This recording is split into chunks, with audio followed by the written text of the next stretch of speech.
Yeah, we are live. Okay, so thank you very much, Mr. Fabrice Theveny. I don't know if it's the way in French to say that, but Theveny is fine. ah, Theveny. Theveny. Theveny. Okay, Mm-hmm. très bien. Mm-hmm. Okay, so I love it to do this partnership with you. We have been into the last year, and today Likewise. we're going we're going to have a little chat to spread the contents about your experience teaching language and promoting this language knowledge, this language learning with the other partners as well. Um, and so this is me then, Mauricio Cano from Brazil. I have this weekly program trying to interview people with many kinds of issues, especially Japanese culture, for example, or Japanese language or related issues. Like that's my um, major and my main job usually these days. But I also, as journalist, interview people on other kinds of matters as well, like sports, healthy, and others that I think are relevant to people in general. Okay, so that's me. Please try to introduce yourself a little bit. Yeah. So I'm Fabrice Theveny. I'm from France and I'm living in Brazil now. I mean, it's been 14 years I'm here in Brazil. And I fell in love for a Brazilian English French woman. And she said, "Come to Brazil, you'll see it's amazing." And I said, yes, and never left. That's a part of my story. About the language called Token Shokijomas. We've created it along with my wife. So she's an English teacher and I was a French teacher. I said I was because now I'm more into operation more than teaching. So yeah, it's a little bit of my life. We live in Bahia, and we used to be in Salvador. Our language school is running online mainly, and yeah, I'm not sure if you want to know more about the school. Maybe you have some questions before. Okay, great. Um, so very interesting story you have, um, and I always love it when people from other countries come to Brazil and they experience these new ideas of Brazil anyway, and you contribute as well.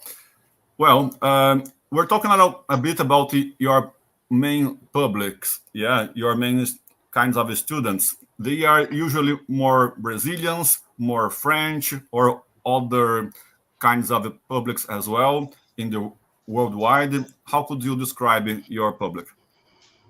Well, we first started to work with Brazilians, right? So uh, for many years, and then we had Brazilians from different countries like Canada or Hong Kong, right? So the idea was, wow, it's amazing. Because of the pandemic, thank you, the pandemic, we could spread our um, business around the world. Now we're working more with French and Brazilian people, but we've got people from different countries.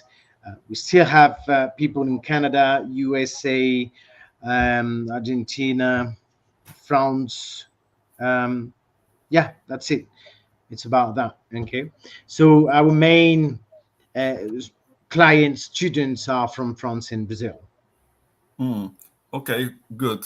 Um, and what's the difference between teaching language to Brazilians and French people? What do you think about these different challenges?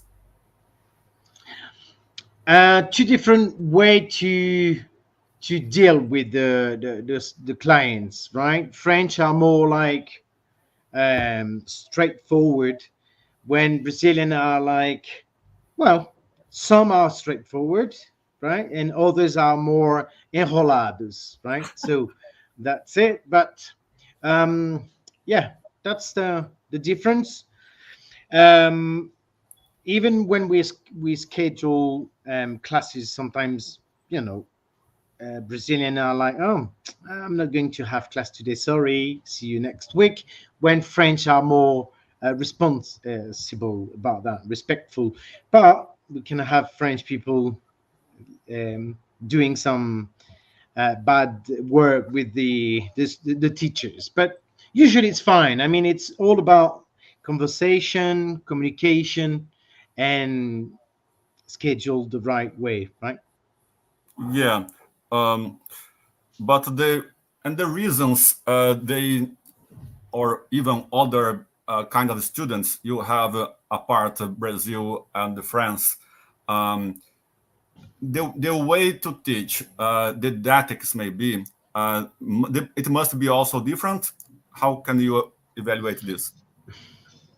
Well, it's all about the origin of the language. Let's say that if it's a Latin language, I mean, Portuguese and French is quite similar. So there's not many difference. Maybe the accent is different, right? But I would say that it's quite similar. After, I think it's about background of each student, and yeah, that's it. I don't think it's quite different, right? About teaching language, because Okay, we're from the same root. We're sure, not sure, from Asian languages and stuff. Yeah. sure. Well, and what about the languages they look more for to learn? Usually, I think English, Spanish in Brazil, for example, are the most.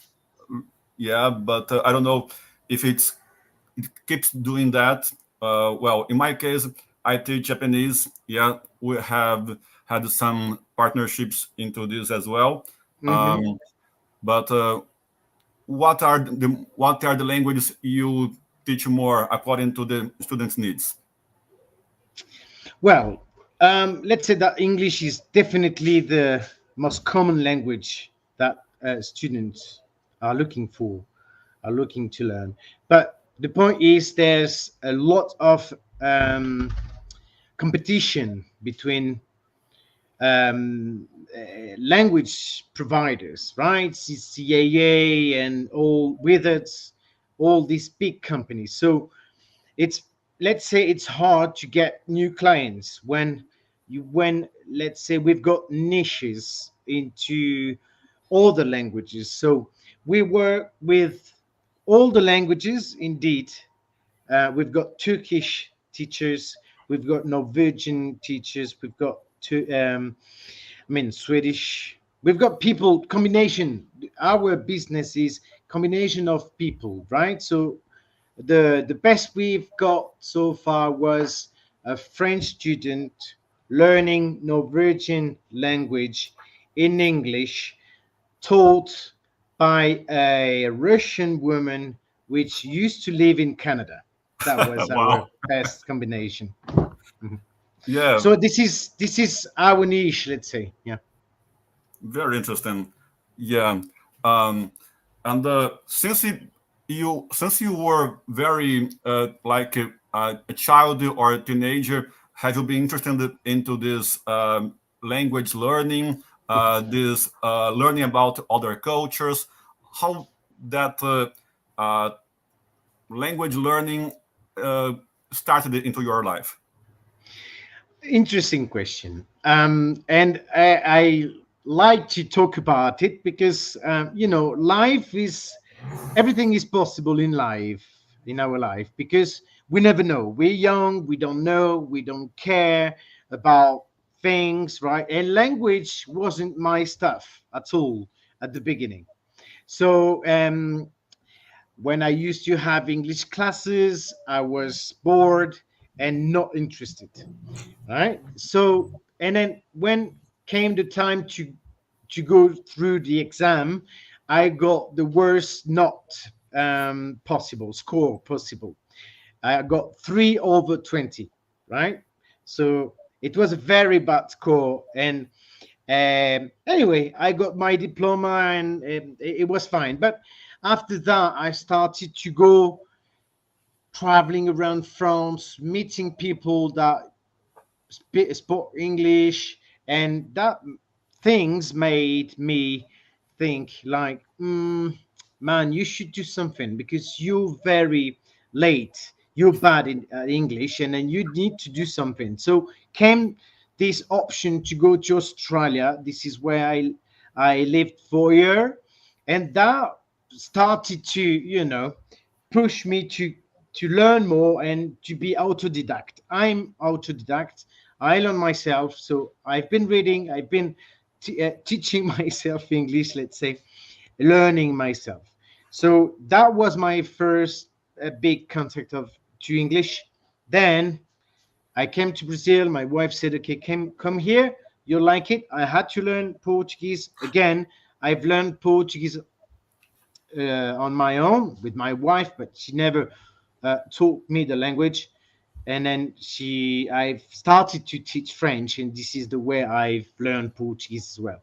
So, and then yes, I said, "Wow, that's amazing." And from there, I really like the way to connect people, to make people love each other, but they don't speak the same language, or they want to learn the boyfriend or girlfriend mother tongue. So yeah, that's something that inspired me. Great. Well, I'd like to know more about the cultural differences you had. You spoke about something straightforward in French way, for example, in doing this professional stuff. But more than that, when you got into Brazil, for example, what kinds of cultural differences you had to surpass? um well,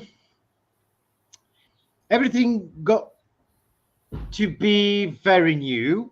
So, and I had to go through, as many people, when we arrive in a country, we always compare the culture differences and say, "Oh, it's better in my country." So, but after that, you have to say, "No, people live in different ways." So you have to learn, you have to assimilate it to yourself and get used to it.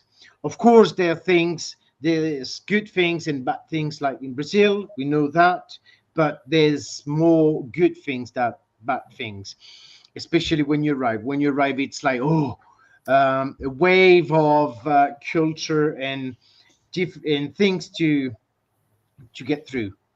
Yeah, but I think you need time. You need to be clever enough to think about things and understand them, because the best things to do is to understand the other one's culture and to assimilate it for yourself. Okay.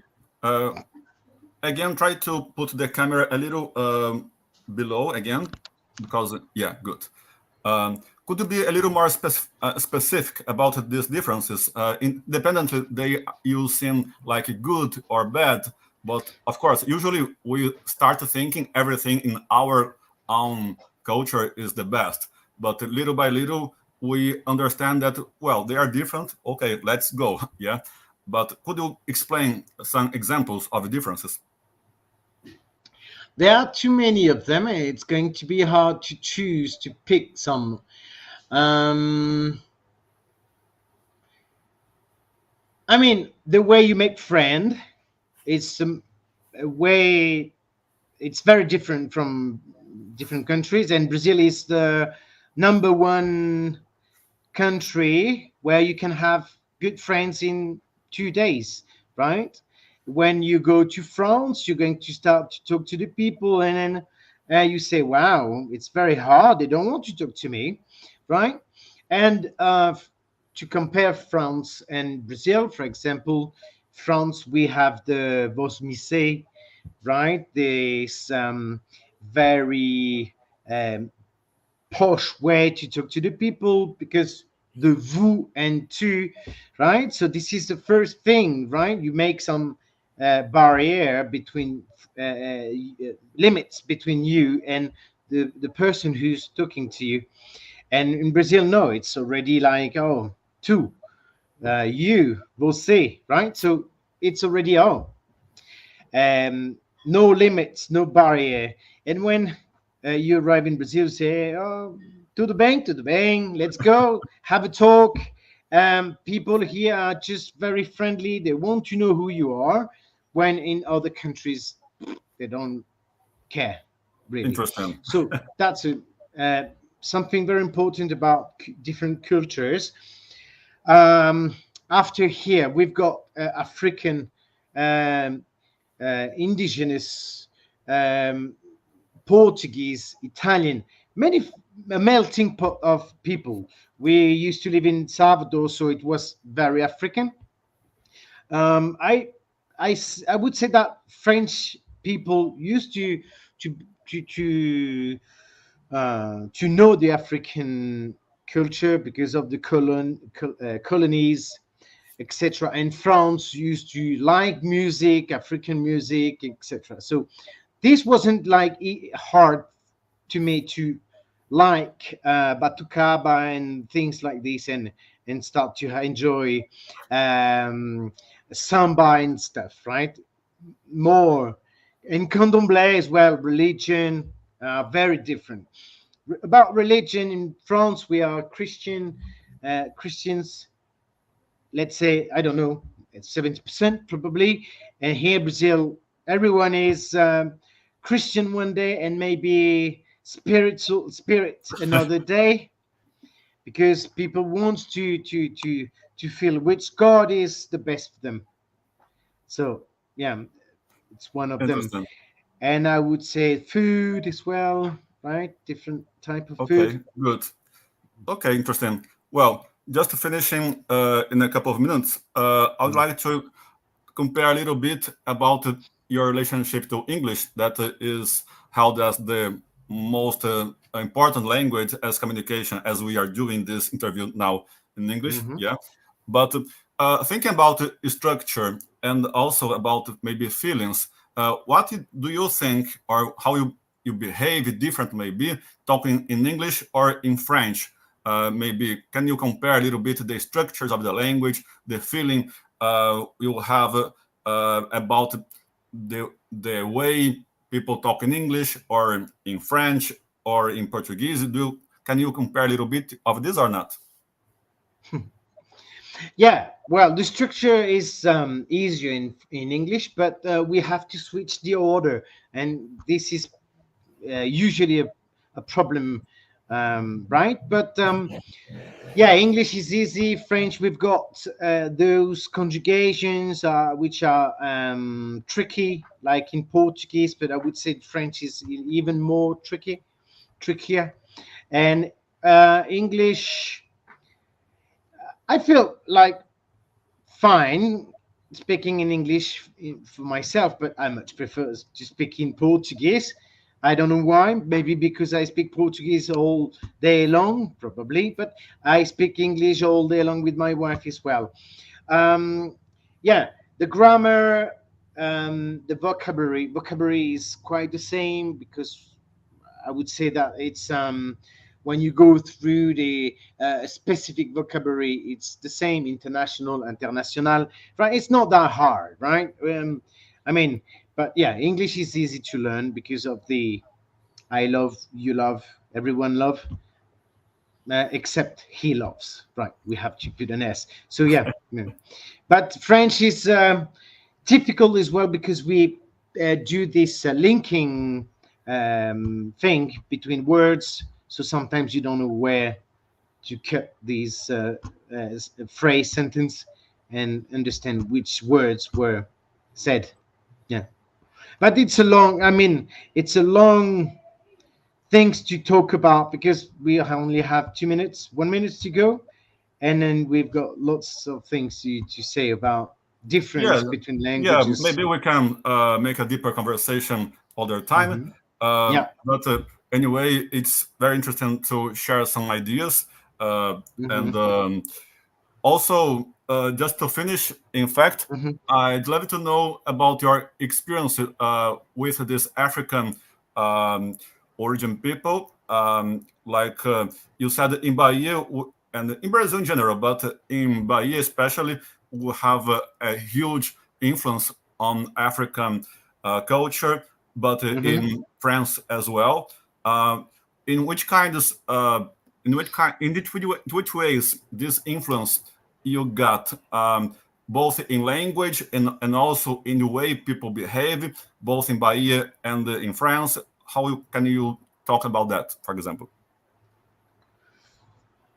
Well, I want to say something about Brazil and Africa. I used to go to Senegal for surf trips, and then I went to Gore Island, which is where the slaves used to be deported. So it's an island that you can find in Brazil as well, like in Salvador. You've got the São Marcelo Fort, and Somerset Fort wasn't where the slaves used to arrive, but this is something that affected me when I arrived in Brazil because I felt like I went on both extremity, you know, um, of the slavery work and business. So I went where they've been deported and arrived in Salvador where they've been sold to the big farmers and stuff. So that was very interesting. About the culture, I think Brazil, African culture has been important in the Brazilian culture. When you arrive in Salvador, you've got like 85% of black people, and then so you can feel that it's been a predominant, very important for the culture in Salvador. In France, no, because of the colony, so they wouldn't leave the African spirit get over the the French culture, right? So here it's been, a mix of thing, and we can feel it everywhere in Salvador. The music, the food, right? And yeah, that's the big difference between the two countries. Nice, very interesting. Just to finish, and some kinds of words and language also got spread into Portuguese or in French. Do you think from Africa? Some language influence as well. Not probably not that much. Yeah, So nothing you can no. check, you But can in feel at least. in Brazil, neither, unless if it's something that is linked to candomblé or religious things or food. But I wouldn't say that we use more Tupi Guarani words rather than African words. Hmm. Maybe we Yeah, need to we to need to check more about we need this, but to search more about that. That would be a yeah, very challenging issue to yes. to discuss. Very Hmm. interesting. Okay, so thank you very much today, or My arigato pleasure. gozaimashita, Arigato. or in French it would be merci beaucoup. Yeah. C'est ça. Avec plaisir. Okay. Tout le plaisir So est pour moi. yeah. Okay. So I hope we may do other partnerships as Yep, this of other course. times. And thank you very much for today. I hope Thank you so the much. audience may enjoy a little on this as well. Bye bye. Good. Bye. Have a nice one.